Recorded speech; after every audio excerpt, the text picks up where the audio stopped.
This is a really interesting 3-game stretch from Baker, and it might kind of tell us a lot about where he is and where he's going this year. Mary Kay, what should we expect from Baker Mayfield over these 3 games?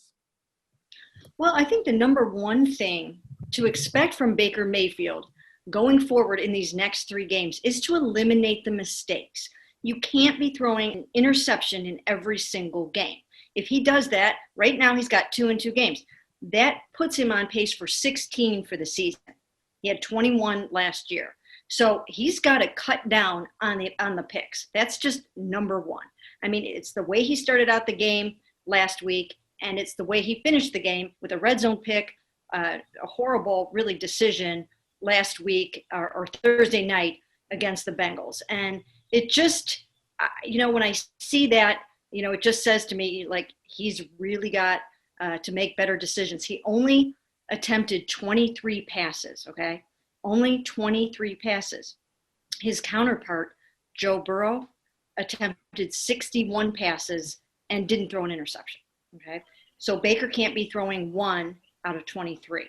It's just, the odds of that are just too high. So I think that's the number one thing that he's got to do is just cut down on that. If I were to list 3 things, that would be way high on my list. And then it would just be, continuing to go through his reads and take what the defense is giving him and not really worry about trying to get the ball to Odell, trying to get the ball to Jarvis, and trying to get the ball to Austin Hooper. Rely on that running game. Rely on the play action when it's there.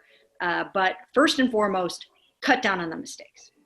Building off that, assuming the turnovers clean up, then we're going to talk about the big gotta-have-it downs with Baker. The Browns only faced 8 third downs on Thursday. These defenses they have coming up, they're going to face, 3rd and 8, 3rd and 11, and there's going to be these big downs that Baker is going to have to make a play, and that's when we're going to find out a lot about Baker. So this stretch and these stretch of defenses specifically mean there's a lot to still figure out about Baker Mayfield, and it's in front of him to prove it. We're going to know a lot in these games, as you said, Dan, but to just base it all on the Thursday game, it feels tough because of what's in front of him and the mistakes we did see on Thursday, despite the good performance. So I guess the question here is it such a bad thing if Baker over the next 3 weeks I know this is sometimes a bad word when we're talking about quarterbacks, but is it a bad thing if he's just kind of a game manager, if he just distributes the football, he's a point guard? I thought that's sort of what he was doing against Cincinnati. And even with that deep throw to Odell Beckham, that was designed to get Odell Beckham a one-on-one matchup. He got it. He took advantage of it, made a really great throw. And of course, Odell made a great catch. It's not so bad if against these really good defenses, you kind of take what's there and let your really good skill players kind of cook a little bit. Yeah, I mean, the team is set up that way to let him be that and do that and operate that way. But when I think about Baker Mayfield and when I think about the number 1 overall pick, it seems like you just want more than that, And now he doesn't have to do more than that right now, especially when this offense is trying to come together. They're still trying to find their identity, and they don't know it yet. Why don't they know it? Because in game 1, they just got clobbered by one of the best teams in the NFL.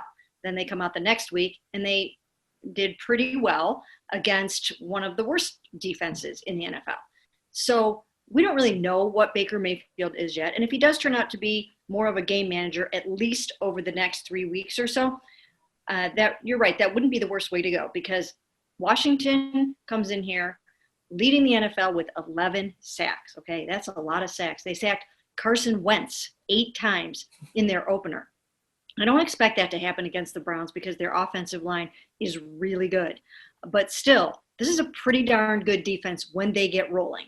And if they do get rolling and they find that they can attack any weakness along that line or anywhere else in the protection scheme, then it could be a little bit of a long afternoon. So Baker's going to have to be on point. He's really going to have to bring it. He's going to have to be very decisive, and he's just going to have to do everything he possibly can, to beat the blitz, to beat these guys, to not let guys bat down passes. That was a problem in the first week. Now, Calais Campbell is 6'8". You're not always going to run into a man mountain like that, right? But still, when teams see that on film, they're going to try to get their hands up, whether they're blocked or not. These guys are going to try to get their hands up and get their hands on the balls. That's why it's important that he rolls out and does the bootlegs and things like that early.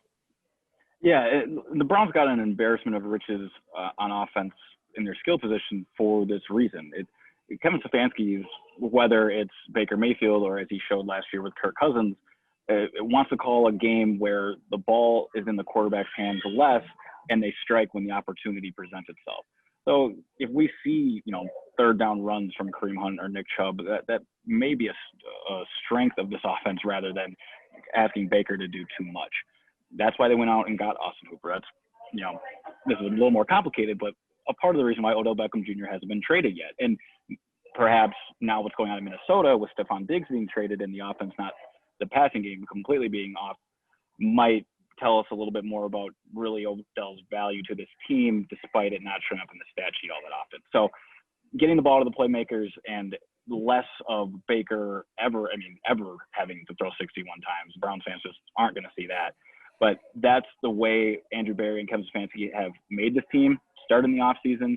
And they're, of course, inherited guys like Jarvis Landry and Odell Beckham Jr. But that's the strength of this team. And against a defense like Washington coming up, it's going to be the same formula going forward.